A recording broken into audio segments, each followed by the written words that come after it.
Yang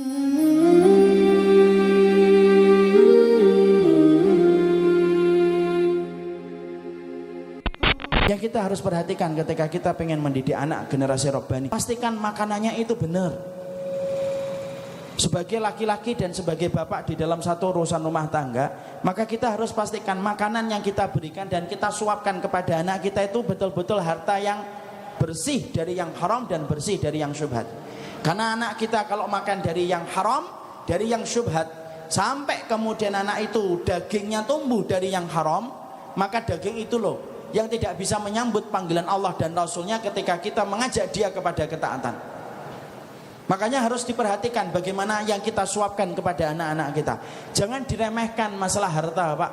Nabi Adam itu dikeluarkan dari surga bukan karena berzina, bukan karena membunuh, tapi Nabi Adam itu dikeluarkan dari surga karena makan satu buah, satu gigitan buah yang diharamkan oleh Allah, tapi sudah cukup bagi Allah untuk mengeluarkan Nabi Adam dari surga, dipisahkan dari Hawa selama 200 tahun sampai dipertemukan kembali setelah ratusan tahun hanya karena makan satu gigitan buah yang diharamkan oleh Allah. Itu pun tidak sampai satu buah, satu gigitan tak cukup bagi Allah mengusir Nabi Adam dari surga. Kenapa? Makanan itu penting.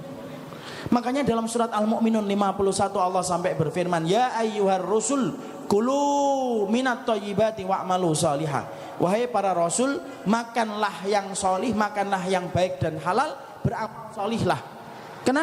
Kenapa Allah itu mengkaitkan perintah makan dengan beramal solih?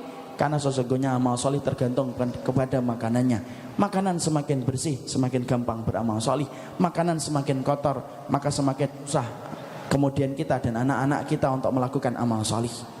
Makanya Rasulullah itu, Pak, pernah mendapati Hasan masuk ke rumahnya beliau. Saat itu Nabi tidak menyadari kalau Hasan itu masuk ke rumahnya, ngambil kurma, tapi kurmanya kurma zakat. Kita paham, zakat itu halal bagi umatnya Nabi, tetapi haram bagi Nabi dan keturunannya, tidak boleh makan dari zakat. Hasan itu masuk kemudian makan kurma. Rasul kemudian tahu bahwasanya Hasan makan kurma, masih belia, masih kecil, belum balik, belum mukallaf, belum pula mumayyiz.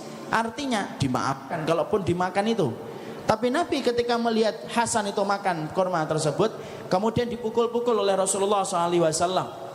Kemudian Rasulullah berusaha untuk mengeluarkan apa yang dimakan oleh Hasan. Setelah keluar itu kurmanya, baru Rasulullah mengizinkan Hasan itu pergi.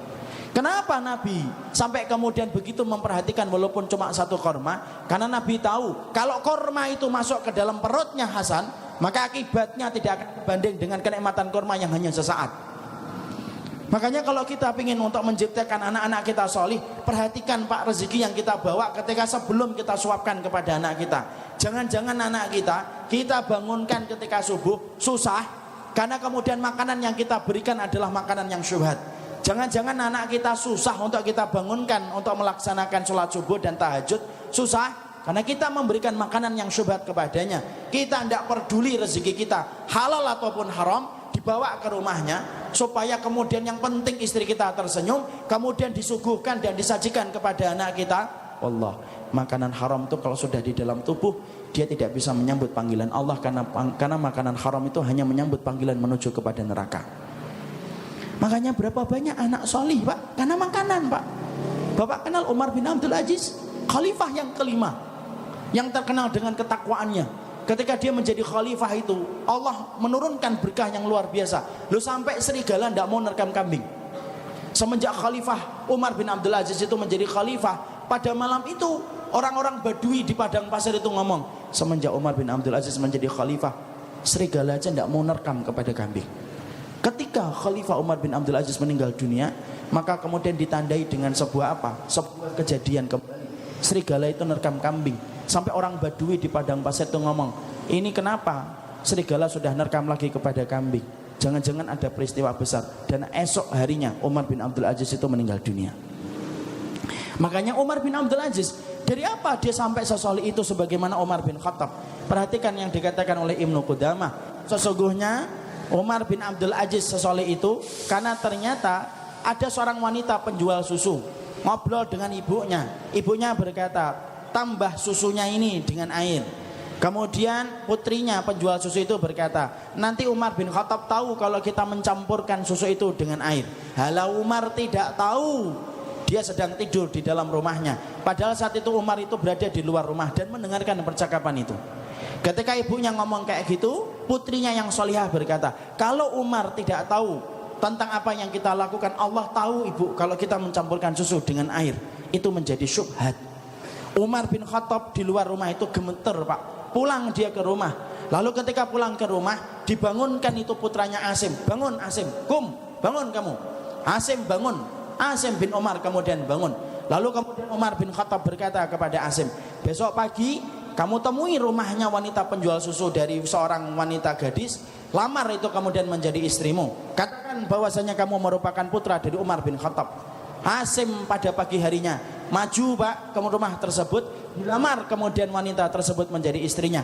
Asim ketika nikah dengan wanita penjual susu yang menjaga perutnya dan lambungnya dari yang haram, keturunannya lahirlah Umar bin Abdul Aziz.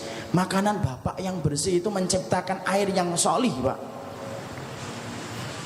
Kalau istri kita kemudian terjaga lambungnya dari yang haram, maka sesungguhnya janin yang ada di dalam rahim istri kita pun sangat mungkin sekali untuk menjadi anak yang solih. Makanya pastikan betul setiap kita membawa makanan. Saya akan tambahi satu kisah nyata. Ada seorang yang bernama Mubarak. Mubarak ini kemudian seorang bantan budak Pak, kerja kepada seorang ulama besar, seorang qadhi, untuk kemudian disuruh, kamu jagain ini kebun saya, yaitu kebun delima. Kemudian Mubarak menjaga kebun delima itu sekian puluh tahun lamanya. Setelah kemudian itu tiba-tiba sang pemilik kebun itu, ulama tersebut berkata kepada Mubarak, Mubarak, tolong ambilkan delima yang paling manis. Maka Mubarak itu mengambilkan delima, disuguhkan kepada majikannya. Dan ketika disuguhkan kepada majikannya, ternyata majikannya itu mencicipi, tidak mendapati di antara delima itu buah yang manis. Maka majikannya itu berkata, wahai Mubarak, aku perintahkan kamu untuk ngambil delima yang manis, delima yang kamu ambilkan tidak ada yang manis. Mubarak berkata, maaf wahai majikanku, aku tidak bisa membedakan mana yang manis dan mana yang kemudian tidak manis. Majikannya tidak percaya dan berkata, emang kamu tidak pernah mencicipi buah tersebut? Tidak. Tidak pernah mungut satupun? Tidak. Tidak pernah kemudian ngambil satupun? Tidak. Kenapa kamu tidak pernah mencicipi padahal kamu telah menjaga kebunku kemudian menjaga kebunku bertahun-tahun? Mubarak berkata, karena amanah yang kamu berikan kepadaku adalah menjaga, bukan mencicipi. Maka sang ulama ini tertegun dengan jawaban Mubarak. Langsung Mubarak dinikahkan dengan putrinya, karena ulama ini tahu Mubarak ini orang solih ketika menjaga perutnya. Tahukah kita Pak, dari airnya Mubarak ketemu dengan putrinya seorang ulama, lahirlah seorang anak yang dinamakan Abdullah bin Mubarak, salah satu ulama besar, karena kebersihan orang tuanya ketika menjaga perutnya dari yang haram. Kalau tiba-tiba anak kita Pak susah diajak untuk ibadah, jangan marahin anak tok Pak.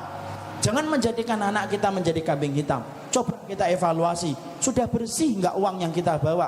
Karena itu menentukan status anak kita.